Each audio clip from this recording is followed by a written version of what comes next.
নমস্কাৰ, মই আজি চাদৰ এখনৰ দহি বটিম, আহকচোন চাওঁ। মই কেইটামান দহি অলৰেডি মই বটি থৈছোঁ। মই কপাৰ গুণাৰটো ইউজ কৰিম।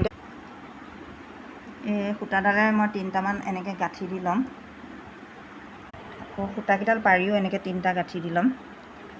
এনেকৈ মই একগোট কৰি ধৰি তলেৰে বেজীটো পাৰ কৰি আনিলোঁ আৰু এনেকৈ দি পেলাই গাঁঠি মাৰি আপোনালোকে 2-3বাৰমান দিব। গাঁঠিটো মাৰি হোৱাৰ পিছত এনেকৈ মাজেৰে বেজীটোত পাৰ কৰি মই সূতাখিনি সমানে কাটি দিম। আকৌ মই এটা দেখাই দিছোঁ। এনেকৈ সূতাডাল গাঁঠি দি ল'ম 3টা। এনেকৈ মাজতে পাৰি ল'লোঁ, লৈ পেলাই আকৌ এনেকৈ 3টা গাঁঠি দি ল'ম।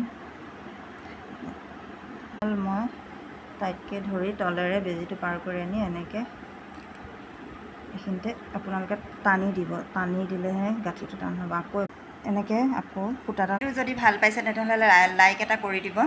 বাই।